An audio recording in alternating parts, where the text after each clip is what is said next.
तू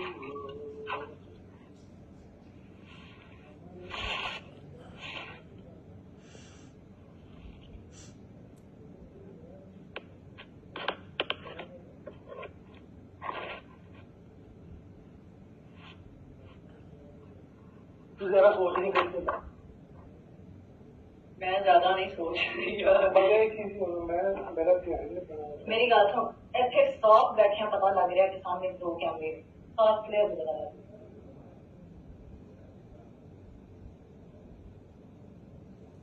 यार फोन चुकी रहो, मैं कहनी हाँ उस दिन आया ना तो वो वाला ऊपर सी आधा कटन ना थले होया सी उत्ते सी उन्हें मैंने इत्थे बैन बता लेके आया कि वो कटन थले करके आ कि बाहरों ही ना तुझे लो वो कोई यार उससे मैं चाहता हूँ क्योंकि आपने पेट्रोल का भी नहीं करना।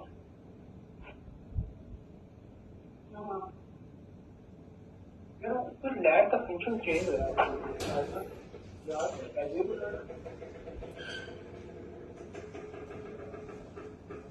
वो वाली ऑन करके ए वाली ऑफ करना, वो वाली ऑन करना ते ए वाली ऊपर वाली ऑफ कर दे थले आ लगे। हाँ लेकिन वो ऑन होंदी है तो ਉਹਦੇ ਨਾਲ ਉਹ ਵੀ ਹੋ ਜਾਂਦੀ ਹੈ। ਖੈਰ ਉਹਦਾ ਤੇ ਪਤਾ ਨਹੀਂ ਚੱਲ ਰਿਹਾ ਇਹਦਾ ਉਹ ਨਹੀਂ ਇਹਨਾਂ ਨਜ਼ਰ ਆ ਰਿਹਾ ਮੈਨੂੰ, ਉਹ ਨਹੀਂ ਇਹਨਾਂ ਕਲੀਅਰਲੀ ਨਜ਼ਰ ਆ ਰਿਹਾ।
तू जरा सोच नहीं करते। मैं ज्यादा नहीं सोच रही यार।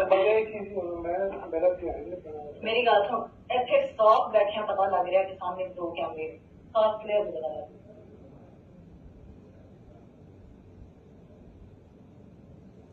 यार फोन चुकी रहो, मैं कहनी हाँ उस दिन आया ना तो वो वाला ऊपर सी आधा कटन ना थले होया सी उत्ते सी उन्हें मैंने इत्थे बैन बता लेके आया कि वो कटन थले करके आ कि बाहरों ही ना तुझे लो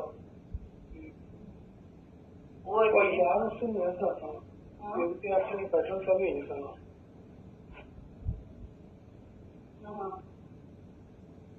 यार तो लैब का फंक्शन चेंज हो रहा है यार।